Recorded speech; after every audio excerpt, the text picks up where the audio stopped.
Hi all and welcome back to the channel.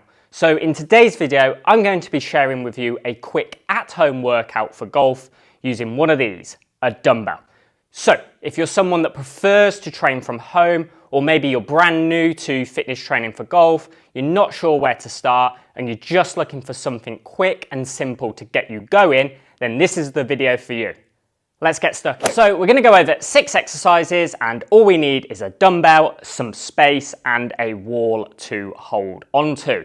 We're going to be looking at explosiveness, strength and stability and control, so a nice well-rounded attack on your fitness work for golf.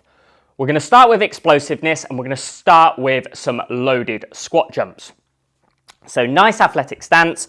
I've got the dumbbell down in front of me, arms straight, holding it with 2 hands.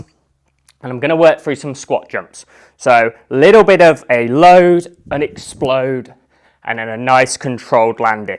So working here on that all-important ground impulse, so that explosive lower body, developing some ground forces through the legs, getting them moving nice and fast, nice soft landings. If you don't feel comfortable leaving the floor, just down and a nice kind of aggressive drive up, maybe coming up onto your tiptoes, but not leaving the floor.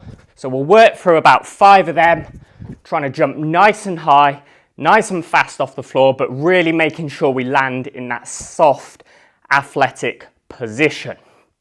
From there, we're going to come into some 90-90 split squat holds. So this is where we could use the wall. So 90-90 setup through the ankle, knee and hip. I'm going to bring this back knee just slightly off the floor, holding the dumbbell in the opposite hand to the front knee.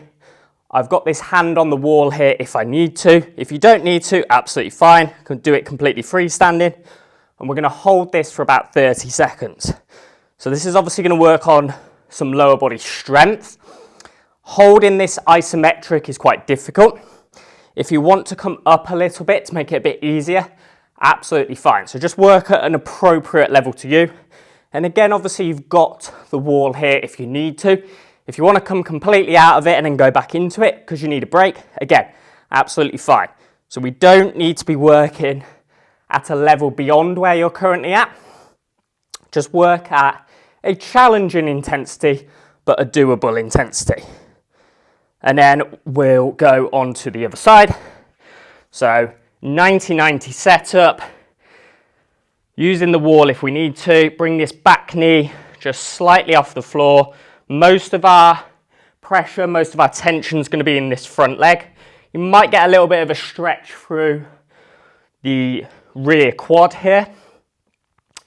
Again, holding, trying to keep some good alignment between ankle, knee and hip on each side, trying to stay fairly tall through the trunk, so we don't want to be rounded over like this. And again, we can work at an appropriate difficulty level.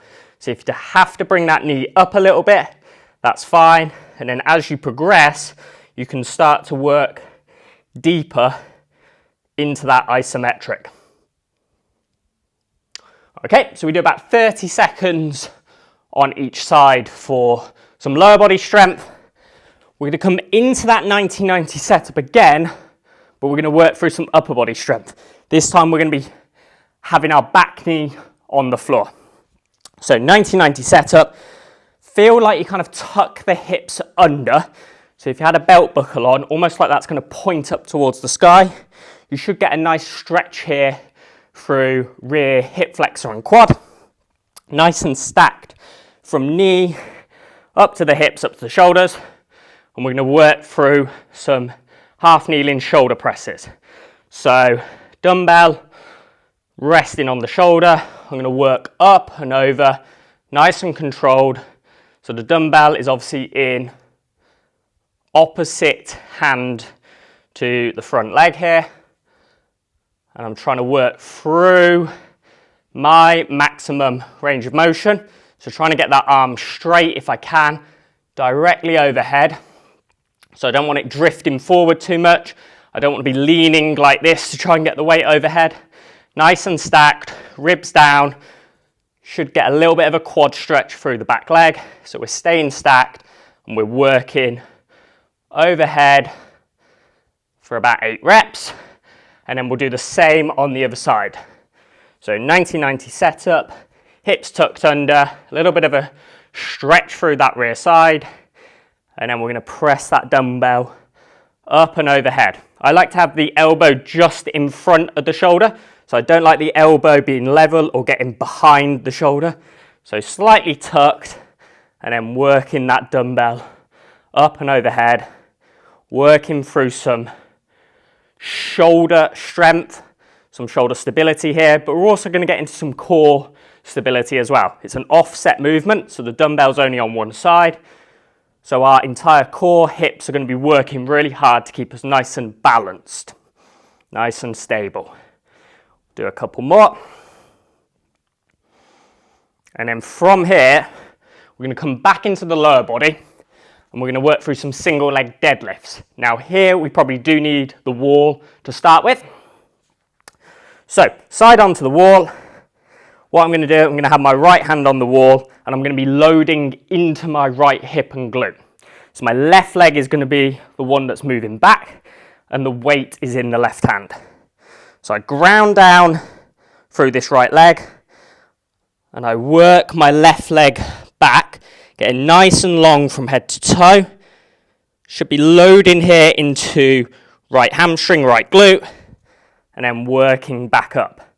So I'm not just kicking the leg back, I'm trying to feel like I push my hips back into that kind of hip hinge position, that Romanian deadlift position, pushing back, getting nice and long from head to toe. You don't want too much knee bend here through that front leg because you want to be loading into the hamstring and glute and then working back up. So the dumbbell will only come over down towards the floor to counterbalance you because this lower body is pushing back, the upper body will lean forward a little bit to counterbalance you, but the goal isn't to get the dumbbell to the floor. So we don't want to be rounding like this.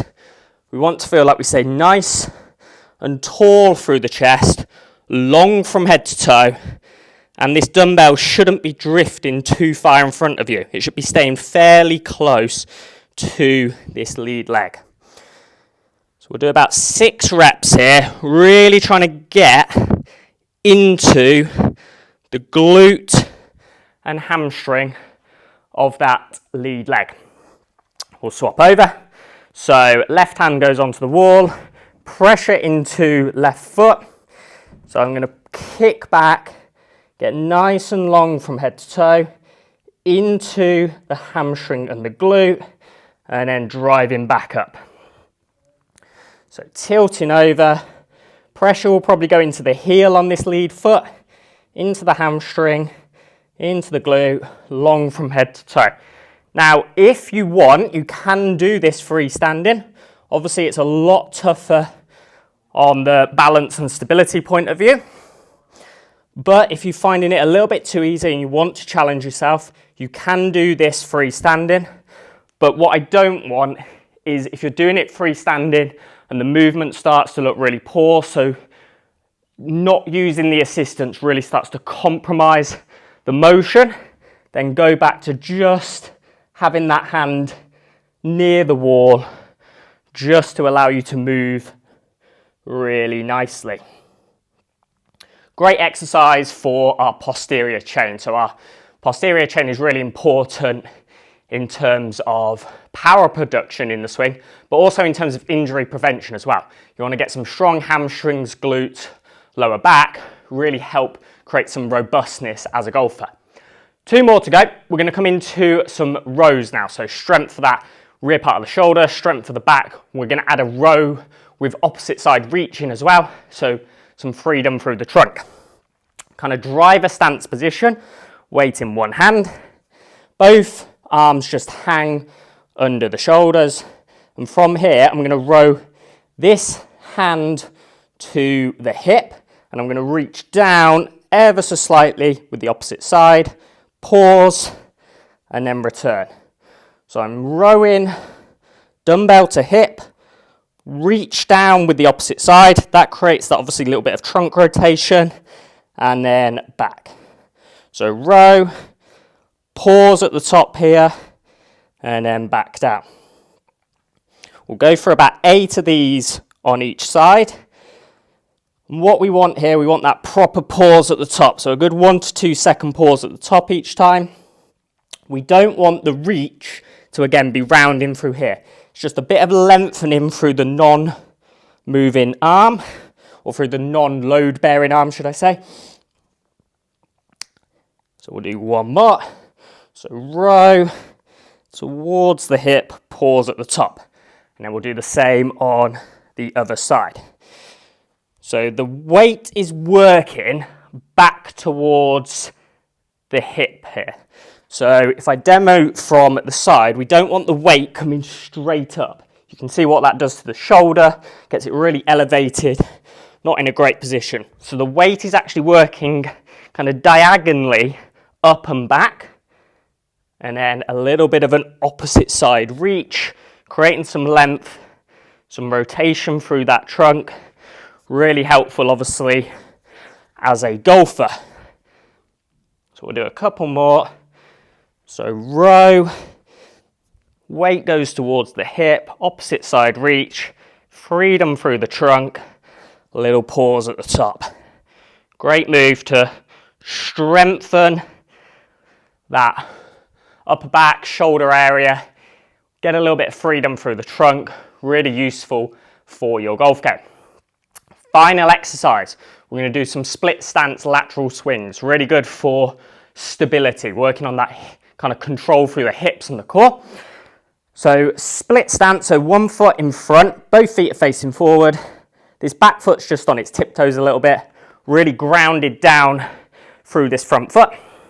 I'm going to grip the dumbbell like so, so palms facing, and all I'm going to do is basically make a putting or chipping motion with the dumbbell, and I'm going to try and stabilize through this lower body. So ground down into the front foot, trunk is hinged over a little bit, so hips back, trunk bent over a little bit, similar to the golf swing. Move the dumbbell to the right and pause, move it across to the left and pause. So very small motion here. So I'm not trying to make a big golf swing or anything.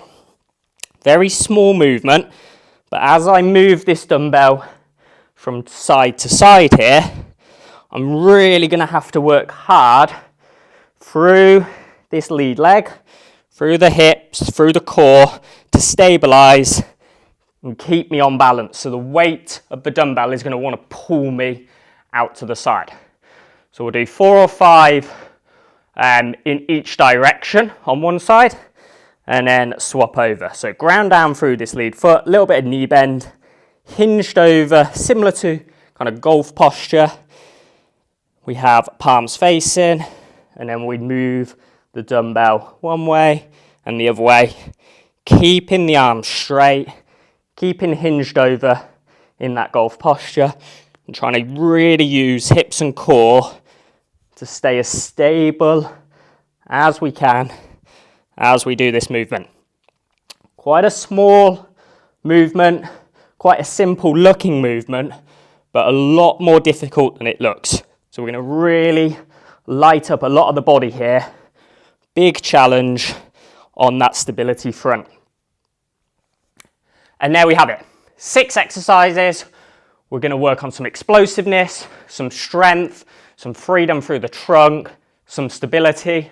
So lots of really useful components for your golf game. Work through 6. Take some breaks as appropriate, so you don't have to flow them all together like I did there. And what I would do is probably work through 2, maybe 3 complete rounds, and that'll be a great way to get in a good golf fitness workout from home using just a dumbbell. And there we have it. Quick and effective workout you can do from home using just a dumbbell. Give it a go and let me know in the comments below how you get on. If you found this video helpful, then please make sure you hit that like and subscribe button if you haven't already done so. And if there's any future golf fitness topics you want me to cover on the channel, just let me know.